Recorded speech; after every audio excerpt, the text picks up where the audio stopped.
بسم اللہ الرحمن الرحیم ایاک نعبد و ایاک نستعین۔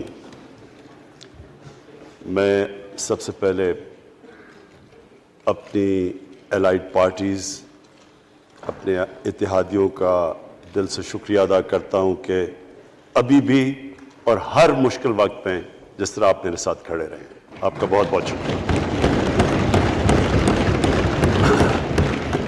میں اپنے پارلیمنٹیرینز، اپنی ٹیم کا، میں آپ کا شکریہ ادا اس طرح کرتا ہوں کہ میں نے جو آپ کی کل شام کو جو آپ کے حالات دیکھے تو مجھے یہ احساس ہوا کہ آپ سب کو بڑے دل سے تکلیف تھی کہ جو ہمارا وہ سینٹ کا یہ ادھر حفیظ شیخ کے الیکشن میں جب ہارے ہیں، تو میں جو آپ سب کو دیکھا تو مجھے بڑا اچھا لگا۔ مجھے ایک ٹیم آپ میں نظر آئی، اور انشاءاللہ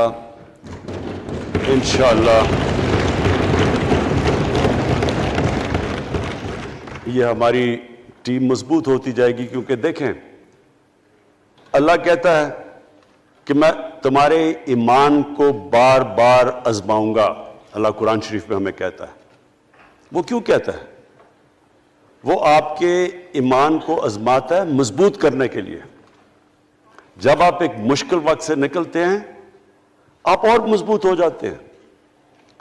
اللہ نے ایک انسان کو ایک ایسا چیز، ایک ایسا اس کا جو سب سے بڑی جو اس کی مخلوق ہے، اشرف المخلوقات، اس کو جو اللہ نے بنایا ہے، اس کے اندر اس نے ایک کنڈیشن لگا دی ہے کہ اگر آپ نے بڑا انسان بننا ہے تو مشکل وقت کا سامنا کرو، ریزسٹنس کے ساتھ جاؤ۔ جسم ہمارا یہ ہے، جسم کو ہم بھاری ویٹ اٹھاتے ہیں، جسم تکڑا ہو جاتا ہے۔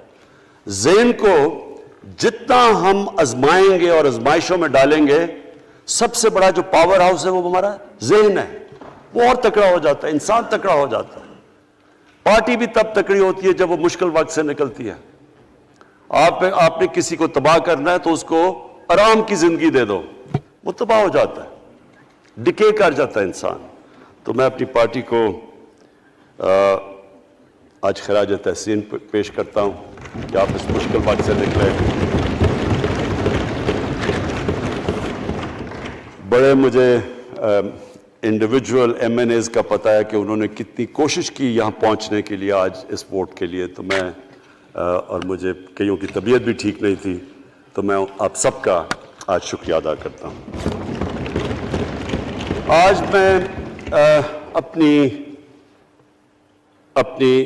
پارلیمنٹری پارٹی کے ساتھ بھی، اور جو میری عوام آج یہ دیکھ رہی ہے، میں اس کے سامنے جو بات رکھنا چاہتا ہوں وہ یہ کہ دیکھیں ہمیں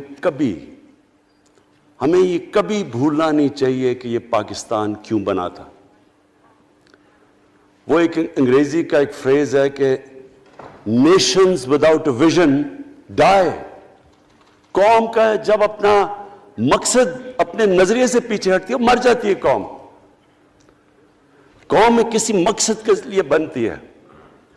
ہم اپنے وہ جب تک وہ پتہ نہیں ہم اپنے بچوں کو نہیں بتائیں گے، خود ہم جو آج لیڈرشپ ہے، میرا غلطی سے ہاتھ ادھر چلا گیا، ادھر کی لیڈرشپ میں کہہ رہا ہوں، جو ہماری لیڈرشپ ہے اس کو پتہ ہونا چاہیے کہ یہ بہت بڑا عظیم خواب تھا پاکستان کا۔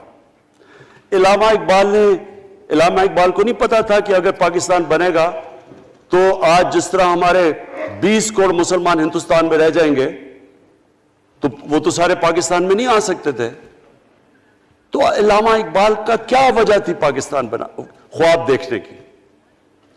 ان کی وجہ یہ تھی کہ ہم نے ایک دنیا کو مثال دینی تھی، کہ اصل میں ایک ماڈل بنانا تھا کہ اصل میں ایک اسلامی ریاست کیا ہوتی ہے۔ اور وہ بیس کس کے اوپر کر رہے تھے پاکستان کی اسلامی فلاحی ریاست جو ہماری آبجیکٹو ریزولوشن میں ہے؟ نبی صلی اللہ علیہ وسلم کی مدینہ کی ریاست، جو ان کی سنت تھی، جو دنیا کی تاریخ کی پہلی فلاحی ریاست بنی تھی، جس میں بہت بڑے بڑے ماڈرن جو آج کے پرنسپلز، وہ پرنسپلز طے کیے گئے تھے. وہ ریاست بنی تھی اور وہ ریاست ایک ماڈل ایسا تھا کہ اس کے بعد ایک جن کو کوئی جانتا ہی نہیں تھا، ایک قوم، ایک عرب قبیلوں میں تقسیم ہوئی قوم جس کی حیثیت ہی کوئی نہیں تھی، ان اصولوں کے اوپر چلتے ہوئے یہ دنیا کی تاریخ کا معجزہ ہے جو ہوا اس کے بعد. یہ میں نے شفقت محمود کو کہا بھی ہے کہ ہمارے بچوں کو ہر سکول، چاہے وہ انگلش میڈیم، چاہے اردو میڈیم، چاہے دینی مدرسے، سب کو 8، 7، 8 اور 9 کلاسز میں باقاعدہ سبجیکٹ پڑھائیں کہ نبی صلی اللہ علیہ وسلم کی جو زندگی تھی اور جو مدینہ میں کیا وہ کیا تھی.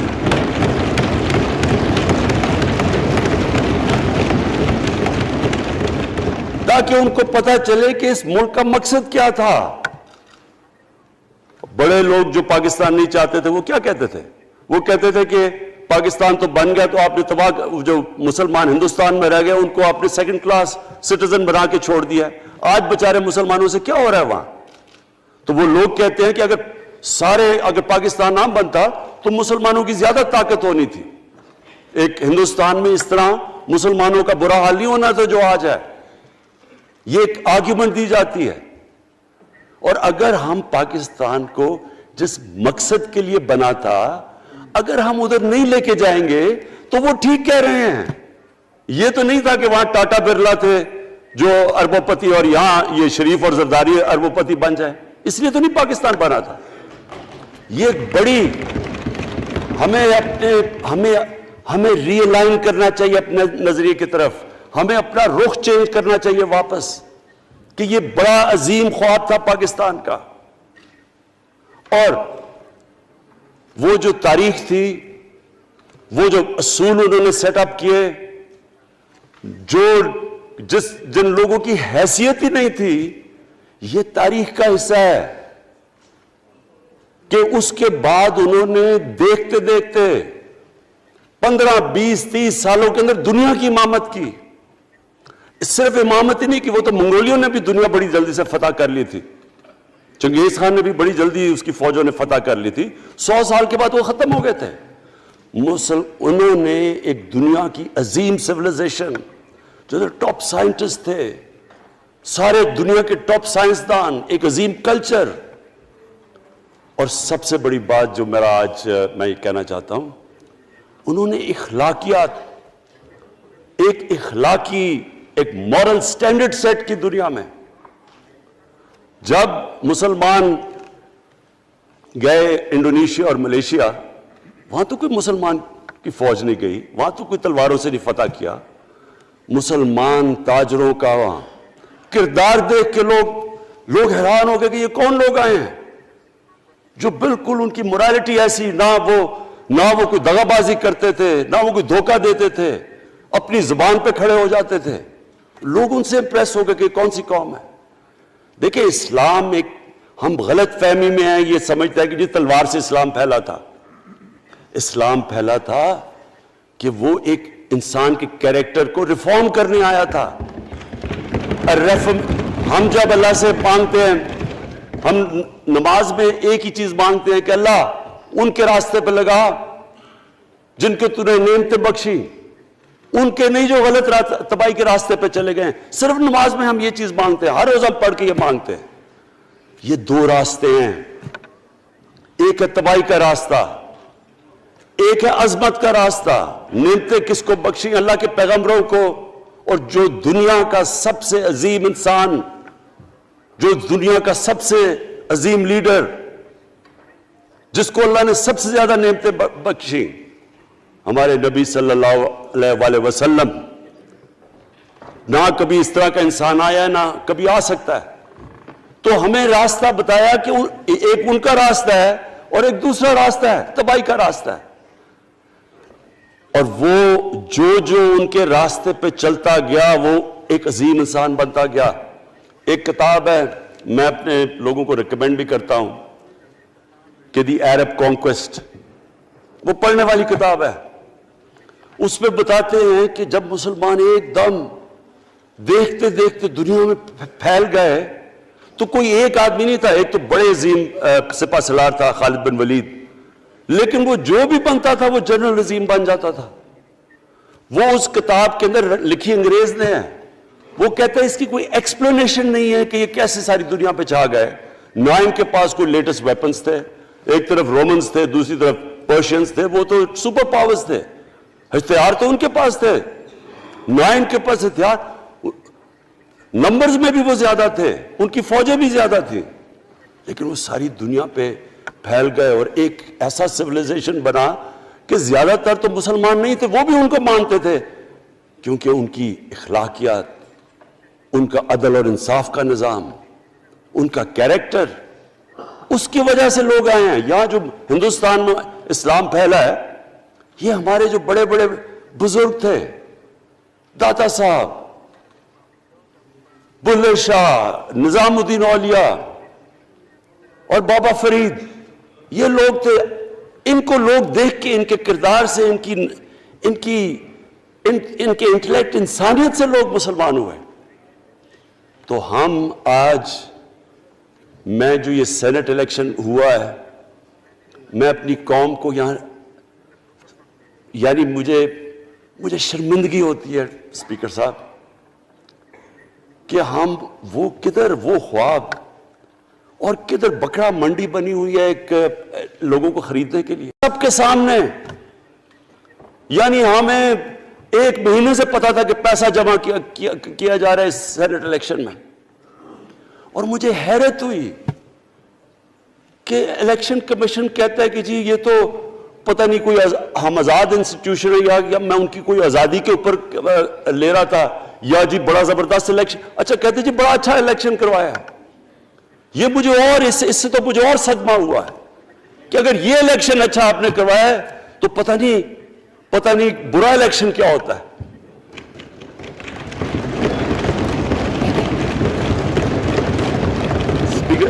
اسپیکر صاحب یہ دیکھیں، مجھے یہ افسوس یہ ہوتا ہے کہ ہم ایک چیز سمجھتے نہیں ہیں. ہم کہتے ہیں نا جی ہمارے معاشی حالات بہت برے ہیں. دیکھیں جی ہماری ڈیفیسٹ تھے، یہ ہمارے کرنٹ اکاؤنٹ، یہ جو بھی ہم کہتے ہیں قرضے چڑھے ہوئے ہیں. یہ جو قرضے چڑھے ہوئے ہیں یہ ایک بیماری کے سمٹمز ہیں. بیماری کچھ اور ہے. اخلاقی طور پہ ہماری قوم کو تباہ کیا ہے، پھر معاشی تباہی آتی ہے. آج مجھے ایک ملک کا بتا دیں جس کی اخلاقیات اوپر ہو، جن کے مورل سٹینڈرڈز اوپر ہوں اور وہ غریب ہو. ایک ملک مجھے بتا دیں، اور کوئی ملک مجھے بتا دیں جتنا مرضی پیسہ ہو، وسائل ہو، سب کچھ ہو، لیکن وہاں کی بھی جو لیڈرشپ کرپٹ ہو، وہ مجھے بتا دیں کہ اس میں خوشحالی ہو. دیکھیں یہ ساتھ ساتھ جاتا ہے. اس وقت کیا ہوا تھا مدینہ کی ریاست میں؟ کیا انہیں کوئی سونا تیل مل گیا تھا؟ کیا ہوا تھا؟ کوئی ان کے پاس کوئی پیسے آ گئے تھے؟ کیسے وہ اوپر اٹھ گئے تھے؟ کوئی انہوں نے قرضے لیے تھے؟ کس طرح اٹھے تھے اوپر؟ دنیا کے عظیم لیڈر نے ان کی اخلاقیات اٹھا دی تھی. صادق اور امین،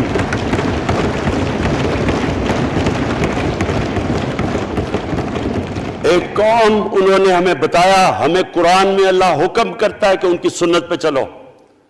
اللہ جب ہمیں کہتا ہے ان کی سنت پہ چلو، کیا ہم اللہ کو کوئی فائدہ پہنچا سکتے ہیں؟ ہماری بہتری کے لیے کہتا ہے. قرآن شریف میں سب کچھ ہماری بہتری کے لیے اللہ نے، یہ تمہارے لیے بک آف گائیڈنس ہے ہمیشہ کے لیے، اور یہ ہماری بہتری کے لیے ہے. تو وہ جب ہمیں کہتا ہے کہ نبی صلی اللہ علیہ وسلم کے راستے پہ چلو، وہ ہماری بہتری کے لیے کہتا ہے.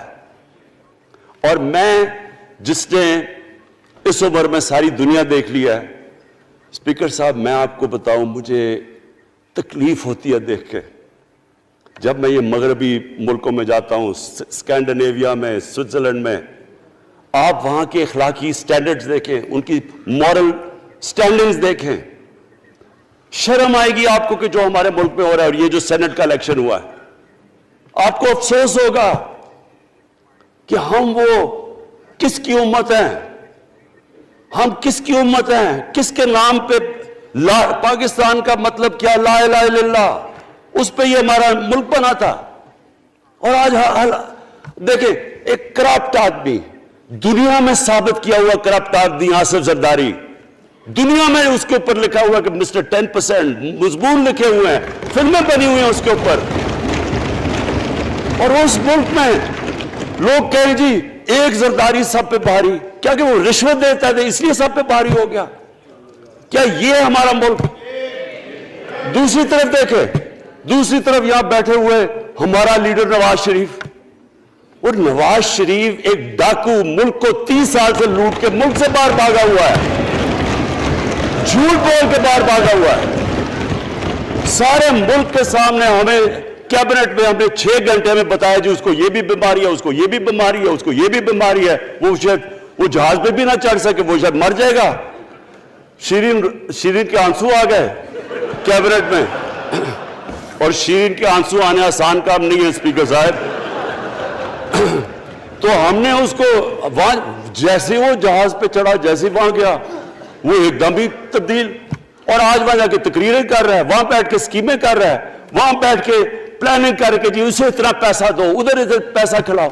ساری ان کی ایک کوشش ہے، جب سے ہم 2.5 سال سے حکومت آئی ہے، یہ سارے بڑے بڑے ڈاکو اکٹھے ہو کے یہ سمجھ رہے ہیں کہ عمران خان کو کرسی کا اتنا شوق ہے کہ اس کے اوپر اتنا پریشر ڈالو کہ یہ جی ہمیں جس طرح جنرل مشرف نے NRO دیا تھا یہ بھی دے دے گا۔ جنرل مشرف، فوج اس کے نیچے، عدلیہ اس کے کنٹرول میں ساری، میں کیونکہ میں ادھر ممبر پارلیمنٹ تھا، اپوزیشن نہ ہونے کے برابر، جو اپوزیشن کے اندر جو مین آدمی تھا فضل الرحمان، وہ اس کے ساتھ ملا ہوا تھا، وہ 2 نمبر ہمیشہ سے تھا، رائٹ۔ اور وہ آدمی جس کے پیچھے امریکہ ان کی جنگ لڑ رہا تھا، سب کچھ، وہ ان کے پریشر میں آ کے ان دونوں کو NRO دیا، اور اتنا بڑا اس ملک کے اوپر اس نے جرم کیا ہے۔ ان دونوں نے آ کے NRO لے کے دونوں ہاتھوں سے ملک لوٹا، اس کے بعد دونوں نے اس ملک کے اوپر 4 گنا زیادہ قرضہ چڑھایا ہے اسپیکر صاحب، 6,000 ارب سے ہمارا قرضہ جو ٹوٹل لائبلٹیز 30,000 ارب پہ پہنچا دی۔ آج ہمارے اوپر کیا مسئلہ ہے؟ ہمیں یہ قرضوں کی قسطیں دیتے ہوئے بیچارے لوگوں کے اوپر بوجھ ڈالنا پڑتا ہے۔ یہ جو مہنگائی ہے اس کے بعد میں بعد میں بات کرتا ہوں، لیکن میں پہلے یہ بات کمپلیٹ کر لوں کہ دیکھیں اسپیکر صاحب، میں یہ 2.5 سال سے تماشے دیکھ رہا ہوں۔ یہاں پہلے دن پرائم منسٹر بن کے پرائم منسٹر تقریر کرنے جا رہا ہے، کھڑے ہو کے تقریر نہیں کرنے دی۔ کیوں تقریر نہیں کرنے دی؟ کیونکہ ان کو پہلے دن سے ڈر تھا کہ یہ ہمارے جو کرپشن کے کیسز یہ معاف نہیں کرے گا۔ کرپشن کے کیسز ہم نے نہیں بنائے تھے اسپیکر صاحب، یہ سارے ان کے دور کے کیسز بنے ہوئے ان کے اوپر۔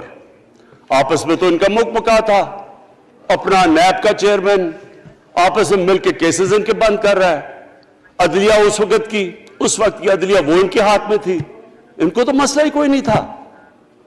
وہ $60 ملین آصف زرداری کا سوئٹزرلینڈ میں پڑا ہوا ہے، وہ جج کہہ رہا ہے کہ واپس لے کے آؤ۔ وہ یوسف رضا گیلانی جو یہاں سے سینیٹر بنا ہے، وہ پاکستان کا $60 ملین پڑا ہوا ہے سوئٹزرلینڈ میں، وہ جج کہہ رہا ہے کہ واپس لے کے آؤ۔ وہ کہتے نہیں جی میں نہیں خط لکھتا۔ بھئی آپ کے باپ کا پیسہ تھا، پاکستانی قوم کا پیسہ تھا، اس کے اوپر وہ ڈسکوالیفائی ہو جاتا ہے۔ وہ ایسے پھر ہے جس طرح نیلسن منڈیلا کا ڈسکوالیفائی ہو گیا۔ اسپیکر صاحب، میں یہ چیزیں آپ کو اس لیے بتا رہا ہوں، میں تو ان کو 30 سال سے جانتا ہوں۔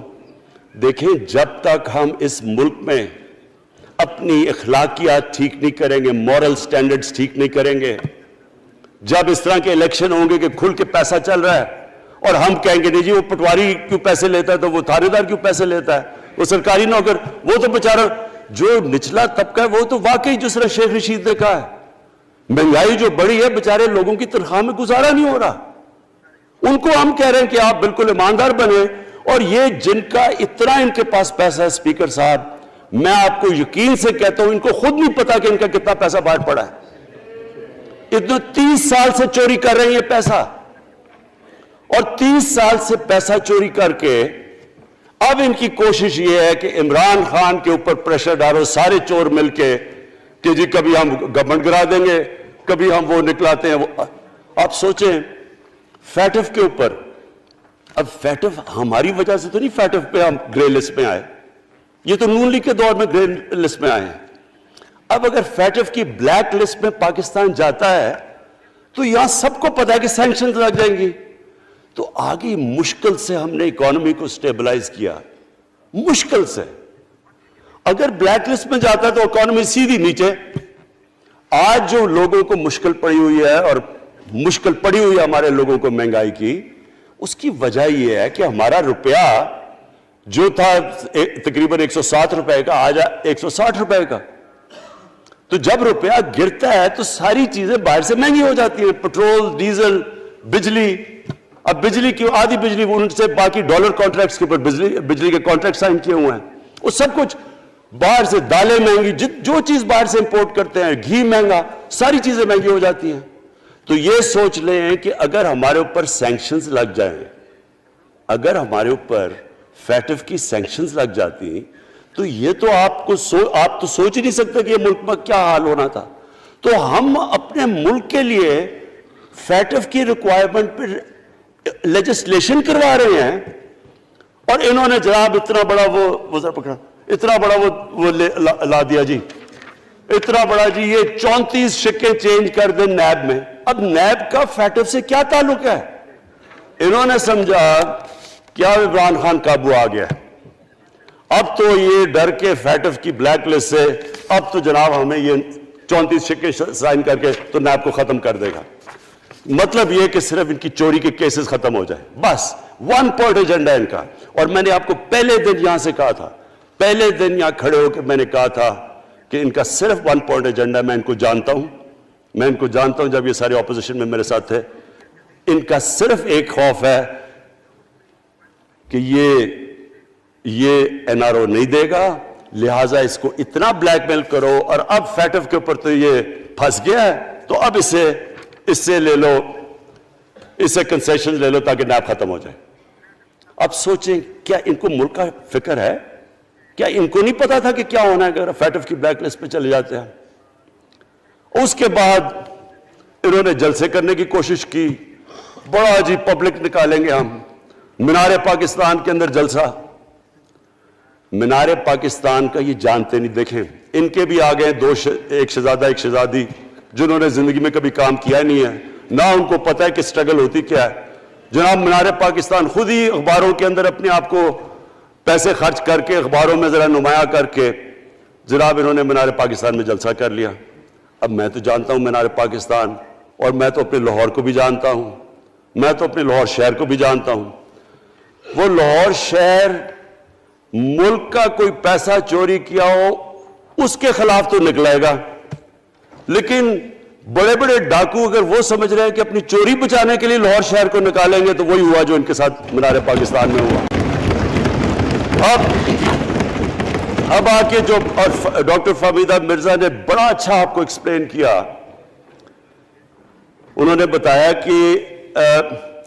کہ یہ کیوں ضروری تھا اوپن بیلٹ۔ انہوں نے بتایا کہ الیکشن کمیشن کی تو ریکوائرمنٹ ہے کہ آنسٹ ہو، فری اور فیئر الیکشن ہو۔ تو انہوں نے 2008 میں چارٹر آف ڈیموکریسی میں کہا ہوا کہ جی اوپن بیلٹ ہونی چاہیے، دونوں پارٹیز نے۔ اور اس کے بعد ایک دم وہاں سے دونوں سب ادھر سے بھاگ کے اور کہتے نہیں جی خفیہ بیلٹ ہونی چاہیے۔ میں نے تب کہہ دیا کہ خفیہ بیلٹ کا ایک مقصد تھا، سارے مل کے کوشش کریں گے کہ حفیظ شیخ کو ہرائیں، اور وہ جو آدمی جیتا ہے پاکستان کا کرپٹ ترین آدمی۔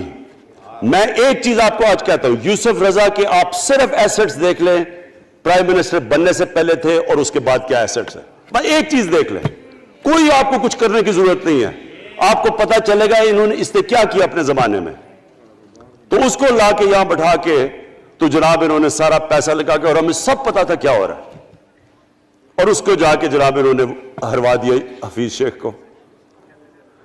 اب